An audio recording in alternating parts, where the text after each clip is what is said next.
नव्यानं जी काही चलनं आलेली आहेत ही चलनं रद्द करावी या मागण्यांसाठी चालक वाहक संघटनेकडनं आज पुण्यातल्या प्रादेशिक परिवहन कार्यालयाच्या बाहेर आंदोलन करण्यात येत आहे। नेमक्या या आंदोलनकर्त्यांच्या मागण्या काय आहेत ते आपण जाणून घेऊयात। आपल्यासोबत डॉक्टर बाबा शिंदे आहेत।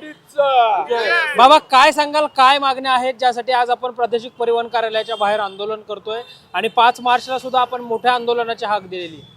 विशेषतः जो लोकल स्थानिक विषय प्रश्न आहे आपल्या पुण्याचा, पुणे जिल्ह्यातलं वाहनांचं रिक्षा टॅक्सी बसचं पासिंग गेले 20 दिवस बंद होतं। याच्या बाबतीत गेले 15 दिवस आम्ही सातत्याने राज्य सरकार केंद्र सरकारच्या सानिध्यात रिक्वेस्ट करत होतो की याच्यामुळं अनेक वाहन चालकांची उपासमारी होती। ती विनंती आज मान्य करून आजपासून पासिंग चालू झाले, ही सगळ्यात मोठी आज मागणी आहे। दुसरं विशेष आहे, जे राज्यातील 15 लाख वाहन चालक आहे त्या 5 मार्चपासून चक्का जाम करणार आहेत। त्याचं सगळ्यात मुख्य कारण आहे की ई चलनाच्या बाबतीत गेल्या 2 वर्षापासून प्रत्येक चौकात बघत असेल आपण, आम्हाला जसा त्रास होतो तर आमच्या 5 पट वाहन चालकांना त्रास होतो, तर वाहतूकदारांना किती त्रास होत असेल। तर प्रत्येक चुकीच्या पद्धतीने जे ई चलन आकारलेत ते ई चलन माफ करण्याबाबत आमचं राज्य सरकारची 1 वर्षापूर्वी मीटिंग झाली होती। दुर्दैवाने त्या 1 वर्षानंतर कुठलंही ठोस पाऊल उचललं नाही, म्हणून महाराष्ट्रातील ट्रान्सपोर्ट ॲक्शन कमिटी मुंबईमध्ये यांची मीटिंग झाली आणि त्या मीटिंगनुसार राज्य सरकारला 8 दिवसाची मुदत दिलेली आहे। ह्या मुदतीत काही झालं नाही तर 5 मार्चपासून राज्यातील सर्व माल व प्रवासी वाहतूक बंद राहणार आहे। याचा सगळ्यात मोठा कळीचा मुद्दा जो असा आहे की तुमच्या वाहनाला ई चलनची दंडात्मक रक्कम झाली, ती जर 45 दिवसात तुम्ही भरली नाही तर तुमचं वाहन जप्त होऊ शकतं।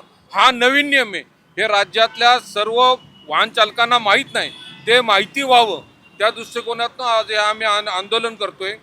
तर त्याचा राज्य सरकारने त्वरित यावर कारवाई करावी आणि हा जो निर्णय घेतलाय हा मागं घ्यावा अशा प्रकारची विनंती करतोय। वारंवार आपल्याला आपल्या मागण्यांसाठी रस्त्यावर उतरावं लागतं, सरकार पातळीवर कुठेतरी या सगळ्याबाबतची उदासीनता नेहमीच आपल्याला पाहायला मिळते, त्याबद्दल काय? खरं तर आपण लहानपणापासून ऐकत आलोय की वाहतूकदार हा कणा आहे, परंतु दुर्दैवाने ह्या कण्याकडेच राज्य सरकार दुर्लक्ष करते आणि वाहतूकदारांना तुम्ही बघितलं असेल तर काही ना काही दर 2-3 महिन्यांनी नवीन नियमावली आणतात, ती वाहतूकदारावर आणतात। आता हे ETS झालं तर ETS आपण तुम्ही सगळं बघताय की मशिनरी पुण्यात बसली नाही आणि राज्य सरकार डिक्लेअर करून चालू झालं की तुमच्या ETS मशीन असल्या ऑटोमॅटिक मशीन असल्याशिवाय पासिंग होणार नाही। म्हणजे कुठलाही निर्णय देताना पायाभूत सुविधा आहे का हे बघून तुम्ही निर्णय घेतला पाहिजे ना। अशा प्रकारचे निर्णय घेताना सरकार विचार करत नाही, वाहतूक संघटनाशी चर्चा करत नाही, म्हणून आम्हाला नाईलाजास्तव अशा ठिकाणी बसून आंदोलन करावं लागतं आणि सरकारचं लक्ष वेधावं लागतं। काय सांगाल, आज तर आपण इथे आंदोलन करतोय, 5 मार्च पासून चक्काजाम आंदोलनाचे हक सुद्धा आपल्याकडनं देण्यात आलेले आहे। एकंदरीतच सरकार पातळीवर काय निर्णय होणं तुम्हाला अपेक्षित आहे? सरकार आमच्या कोणत्याही मागण्यांना किंवा आमची जे प्रलंबित प्रश्न आहेत याला कोणत्याही प्रकारे आम्हाला पाठिंबा देत नाही, आम्हाला न्याय देत नाही आहे। त्यामुळे नाईलाजास्तव आम्हाला या प्रकारे रस्त्यावर उतरून आम्हाला संविधानात मार्गाने आम्हाला आंदोलनाचा हाक पुकारावी लागते आणि आंदोलन करावं लागते। भविष्यामध्ये आमच्या मागण्या मान्य न झाल्यास, जसं आमचे आदरणीय डॉक्टर बाबा शिंदे आहेत यांनी सांगितल्याप्रमाणे 5 मार्चला आम्ही महाराष्ट्र स्तरावर चक्काजाम आंदोलन करणार आहोत। निश्चितच चक्काजाम आंदोलनाच्या हाक या सगळ्यांकडनं देण्यात आली। काय तुमची भूमिका या सगळ्यामध्ये असणार आहे? तुम्ही आता पुन्हा सरकारकडे या अनुषंगाने पाठपुरावा करणार आहात? केंद्र शासनाने जो अध्यादेश काढला 3 फेब्रुवारीपासून सर्व पासिंग बंद होतं, महाराष्ट्रातल्या 11 RTOचं बंद होतं आणि गेल्या शुक्रवारी पुणे सोडून बाकी सगळ्यांचं चालू केलं। हा पुणेकरांवर अन्याय केला। आमचं म्हणणं आहे, जोपर्यंत ATS सेंटरची प्रक्रिया पूर्ण होत नाही, शासन आम्हाला माहितीच्या अधिकारात लिहून देते 8 आठवडे हे काम होऊ शकत नाही, तर आम्हाला वेठी धरायचं कारण काय? काल वाहतूक पोलिसांनी एकावर मेमो पाडला, पासिंग नाही। आता याला जबाबदार तो दंड शासन भरणार का? RTO अधिकारी भरणार का?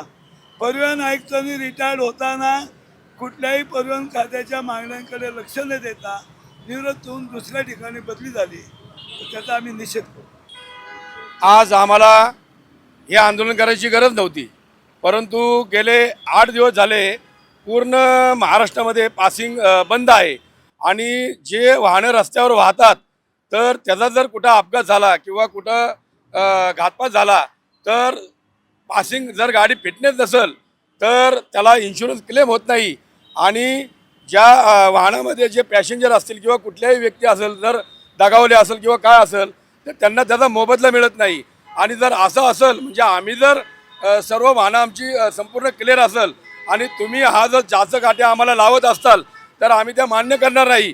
आणि बाबांनी सांगितल्याप्रमाणे हे जे आज आंदोलन आम्ही करत आहोत ते पासिंग खास म्हणजे आम्ही पासिंग गाडीचा फिटनेस व्हावा यासाठीच करत आहोत. परंतु सुदैवाने आज आम्ही जे निवेदन दिलं होतं त्या निवेदनाच्या अनुषंगाने त्यांनी आज सकाळी 10 वाजल्यापासूनच पासिंगच्या पावत्या चालू केल्या आहेत. त्याबद्दल त्यांचं आम्ही स्वागत करतो. परंतु आमच्या ज्या इतर काही मागण्या आहेत आमच्या इतर संघटनेच्या आहे, आमच्या रिक्षा चालक संदर्भात असू द्या किंवा आमच्या मोठ्या गाड्या ट्रक बस चालक व्हॅन चालक टॅक्सी चालक यांच्या संदर्भात असू द्या, ई चलनबाबत असू द्या, तर त्याचा विचार लवकरात लवकर सरकारने आमचा करावा. नाहीतर 5 तारखेला आम्ही ठरल्याप्रमाणे 5 मार्चला याहीपेक्षा मोठं संपूर्ण महाराष्ट्रामध्ये आंदोलन करणार आहोत. जय हिंद, जय महाराष्ट्र. निश्चितच तर या आंदोलनाच्या माध्यमातून जर सरकारनं आमच्या मागण्या मान्य केल्या नाहीत तर येत्या 5 मार्चला राज्यभर चक्क आंदोलन जाम आंदोलन करण्याची हाक जी आहे ती आज देण्यात आल्याचं पाहायला मिळत आहे. व्हिडिओ जर्नलिस्ट शिवाजी साळुंकेंसह संकेत देशपांडे, टॉप न्यूज मराठी. तुमची car, electric panel, data server आगीपासून सुरक्षित आहे का? नाही? मग आजच बसवा F protect temperature activated fire suppression device. यामध्ये आहे eco friendly non toxic pressurised liquid जे आग लागल्यास क्षणार्धात ॲक्टिवेट होऊन आगीवरती मिळवते नियंत्रण. बसवण्यास अतिशय सोपे आणि सुटसुटीत टेकालिपचे एक दर्जेदार उत्पादन एफ प्रोटेक्ट.